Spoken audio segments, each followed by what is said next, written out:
Yo, what is up, guys? We I'm back with another video, and this is going to be something a bit more interesting.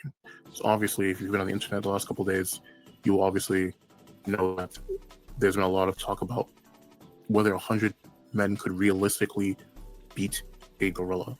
And I decided, why not ask ChatGPT? What did ChatGPT have to say about this? We're going to compare the stats of the average human to a gorilla. Ask ChatGPT if it could take it down, if they could take it down, and if they can, what would that kind of plan look like? So when I plugged it into ChatGPT, just looking at comparing the average stats, of an average human male to a gorilla, you obviously see in terms of the strength difference, you're looking at a 4 to 10 times difference in terms of strength. So that is clearly an insane buff. That means that the gorilla is going to have an overwhelming advantage in that area. In terms of speed, I'm not gonna like gorillas. I assume they were gonna be faster. Like the speed difference would be more. I mean, granted, a plus like 20, a plus 10 miles per hour difference. You're looking at like the rate of like, I want to say a car, like how you drive when you're kind of like driving through like a small street. So they're definitely not slow by any chance. But according to this is also in short bursts. In terms of durability, they have extremely dense muscles and bones that are going to be much tougher than humans, with a better pain tolerance. IQ-wise, they're not the dumbest of animals, and they show decent problem-solving skills. Stamina-wise, they tire relatively quick, especially during heavy exertion, so that is a slight advantage for humans in that category. And then size-wise, they're about like 3 times the weight of an average human, which is going to be even crazier when you combine that with that massive strength difference I was talking about earlier. They show a high ability for aggression, and they are natural brawlers, and they have a lot of tools to do that in terms of biting you with their teeth, grappling you with their strength, and tossing you around with their strength as well. So obviously this is going to be incredibly tough. So in terms of like a head-to-head comparison, it summarized that the gorilla could obviously crush a human if it grabbed one. In terms of speed, it might be able to charge at us before we could even react to it. And it would take a lot of humans working together to even injure the gorilla, especially if there are no weapons involved, which for the sake of the scenario, we're going to say no weapons, just straight up hands. Obviously, intelligence would go to the humans. It would take a lot of organizing, especially if we just like magically conjured up like 100 random people that have never worked together before or don't even speak the same language. Then it might get tricky in that sense. And then stamina-wise, humans would also have the advantage in that area as well. So you're looking at a 3 to 2 advantage in terms of human to gorilla. However, like the categories in which the gorilla wins, it more than dominates quite clearly. And even from like a more psychological standpoint, we've already established that gorillas are much more prone to extreme levels of aggression compared to humans.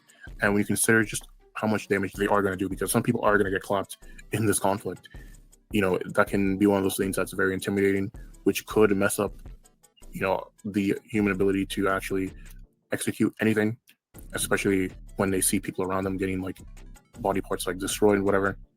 But I think it would have to be one of those things where they would have to just kind of like empty out their emotions and really just focus on the task at hand. So Chet's final verdict is that it does think that eventually, just due to the sheer numbers, the humans would be able to do it. However, it wouldn't come without casualties, and you're looking at least half to not 4 out of 5 of every single human getting clapped in the meantime. So this is if they're unarmed and disorganized.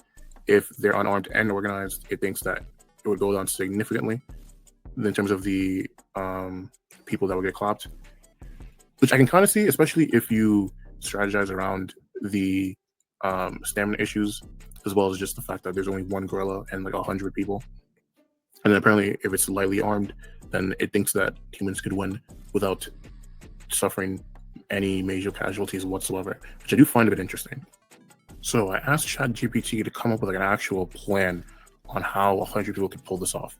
And it came up, then this is what it came up with. So it said we needed 3 main groups: people to bait the gorilla, people to try to dogpile and hold it, and then other people to basically replace anyone that gets injured or to help in restraining the gorilla. And so then in terms of environment, you need to make sure that you're fighting in a place that's like open, so like that way the gorilla doesn't have space to just trap you.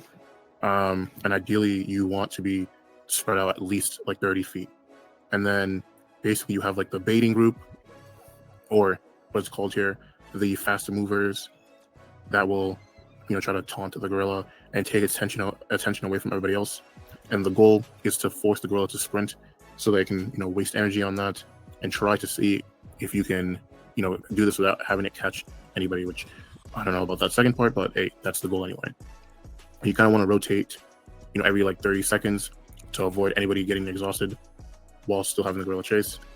And apparently this is supposed to work because, of course, like I said, this is going to slow it down and, you know, kind of limit its ability to use its physical abilities at full capacity.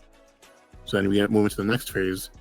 If this works and the gorilla slows down, that's when you want at least 10 to 20 people to rush and try to restrain the gorilla. You know, you're looking at grabbing the arms, legs, and torso. You want to hold it down, and the goal is to at least try to get at least even one arm or leg immobilized. Now, while doing this, the first like 5 to 10 seconds are easily the most dangerous, and some people will be getting chopped while trying to execute this. And as soon as the grapplers are able to latch onto the gorilla in any meaningful way, that's when you move on to the next phase, where pretty much everybody else that is left just simply rushes in and piles on the gorilla. And the aim here is to kind of just bury it under like a mountain of human weight. And honestly, you're looking to kind of just pin the joints, close the gorilla's mouth so it can't really bite anybody, and squeeze specifically its chest to try to limit how much it can breathe. And if it stands up, then more people just have to climb on top of it and keep it going. And if it collapses, then again, that's not a sign for you to stop either. You want to keep going with the pressure on the joints and covering up everything. And then once it's fully immobilized, if you can do that, you just want to limit the amount of oxygen that the gorilla can do until it passes out. And then you get the hell out of there. And the important thing to keep in mind is no one goes in alone because the gorilla will clap you. You have to stay focused because basically it's you know, do or you know what. If you don't, you have to be willing, maybe not you, but someone has to be willing to accept the fact that they might get clapped while doing this and not have that like deter them, especially during the initial grappling, because that's probably going to be the most important phase of this entire operation. And the last thing is good communication among all parties. So you guys just have an idea of what the hell is actually going on.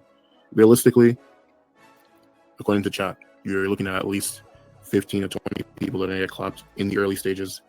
But if you can tire out the gorilla and pin it down, then you might be able to be fine. So that is it for the video today. And what we've learned is, for as strong as gorillas are, they don't have the stamina to clap 100 people at once, especially if people are on their A game, communicating and doing what they need to do. Hopefully we'll never need to find out how this scenario would actually go in IRL. And if you liked the video, please make sure to subscribe to the channel. And most importantly of all, remember to have a good day.